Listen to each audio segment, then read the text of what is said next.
Bon, après mon bac, je comptais faire peut-être l'université parce que déjà, une fois que j'ai eu mon bac, ma maman m'a fait comprendre que là, je pense que j'en ai fait assez. Bon, le reste te revient.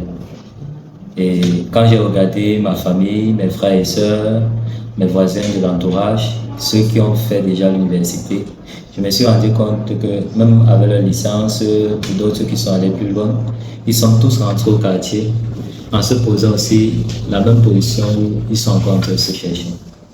Je me suis demandé que bon, à quoi donc va servir que je parte à l'université s'il faudrait que je rentre me chercher, surtout quand tu sais que tu viens d'une famille pauvre, tu dois encore gaspiller le peu d'argent que tu gagnes à la seule de ton fonds pour aller investir où tu n'es pas sûr d'un lendemain. Donc, c'est là où j'ai décidé de me lancer dans la vie active, à chercher un travail. Mais déjà que malgré le fait que je cherchais un travail, je continuais de me préoccuper à la notion à ce que qu'est-ce qui fait en sorte que les gens deviennent autant riches parce que j'étais impressionné par ces infrastructures que je voyais autour de moi. Donc, une fois que j'ai trouvé un boulot, j'ai gagné mon premier salaire qui était de 50 000 parce que c'était ma toute première fois de décrocher un emploi. Parce qu'à la base, bien avant, j'étais plus dans les travaux, soit techniques, comme gagner des chantiers en tant que manœuvre, ou alors faire du commerce. Donc, c'était ma toute première fois de m'asseoir dans une structure où j'attends un salaire à la fin du mois. Donc, mon salaire, c'était 50 000. Pour moi, c'était déjà un exploit. Mais à un moment donné, quelques mois après, je me suis rendu compte que ça ne peut pas suffire. Parce que quand je regarde tout ce que les gens réalisent, je me rends compte que mais, je vais faire quoi de ma vie avec 50 000. À un moment, je me suis même assise, j'ai fait des calculs en disant que bon, si je fais 20 ans ici, 50 000 fois 20, ainsi, vous pouvez un peu imaginer. Je me suis rendu compte que c'est du perte temps. Et c'est là où une occasion s'est offerte à moi. Un jour, lorsque j'étais au travail, j'ai reçu un appel, un message, en fait, d'une de mes sœurs qui avait pas très mal l'habitude de me contacter parce qu'on ne causait pas trop.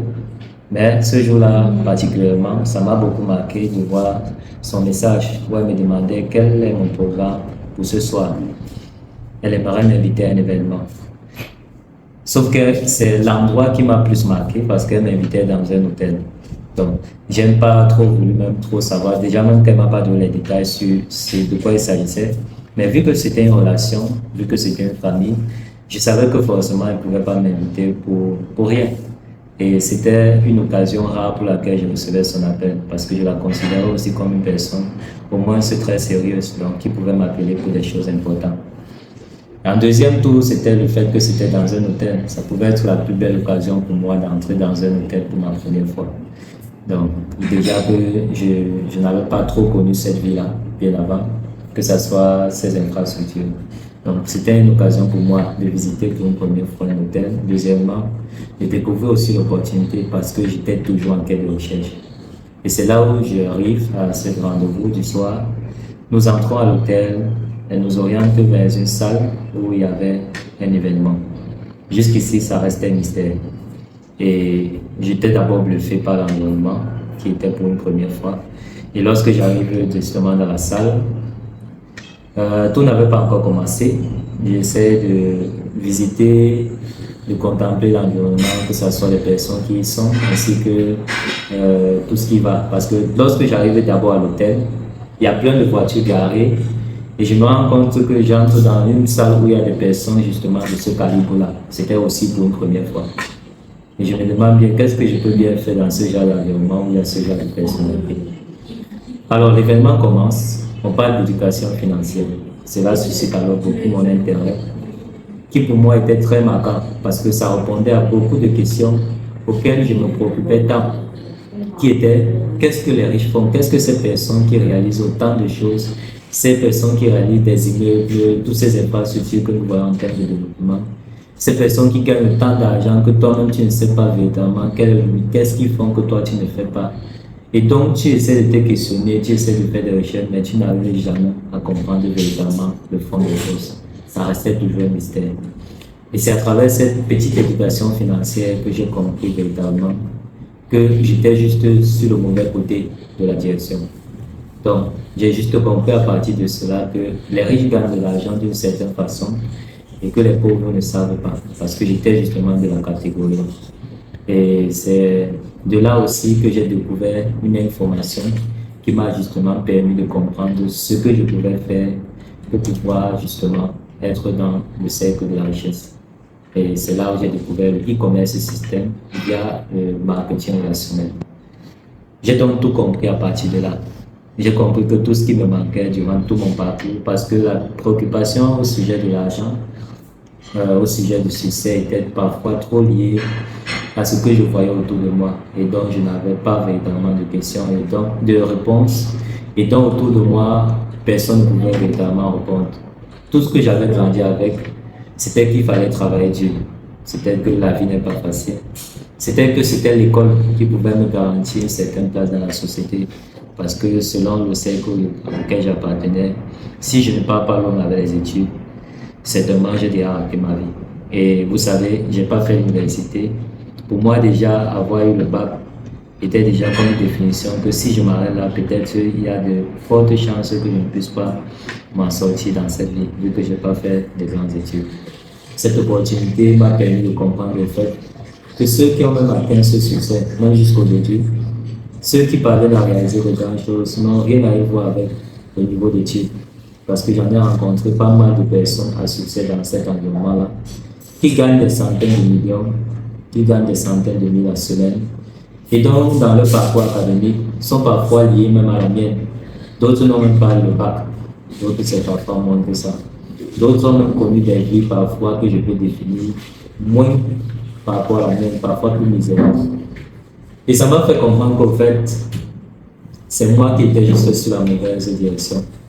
Et je sais que beaucoup de personnes aujourd'hui sont dans cette recherche-là, se posent beaucoup de préoccupations par rapport à tout ce mystère auquel on nous a fait croire. Parce que dans l'environnement auquel je venais, tout ça n'était que, ça n'avait pas de réponse.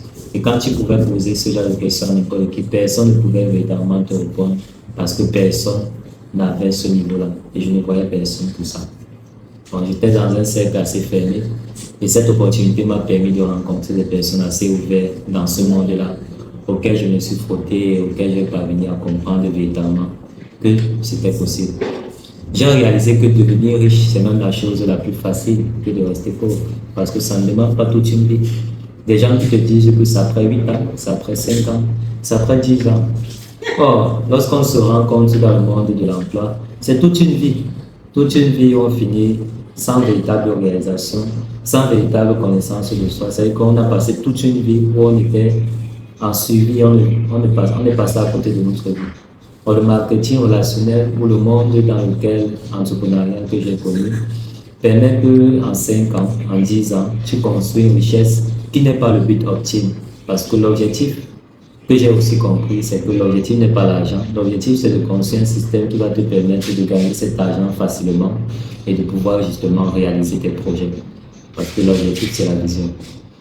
Et c'est à travers tout cela que j'ai décidé de me lancer en fond dans ce cadre-là.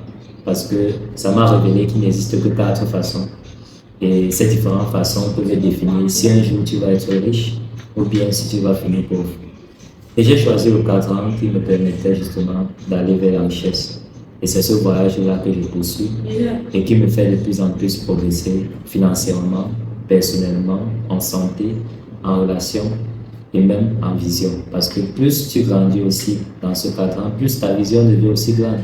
Contrairement à un employé ou bien à quelqu'un qui est dans un secteur assez fermé, qui diminue aussi sa vision pour la vie. Donc c'est aussi très important.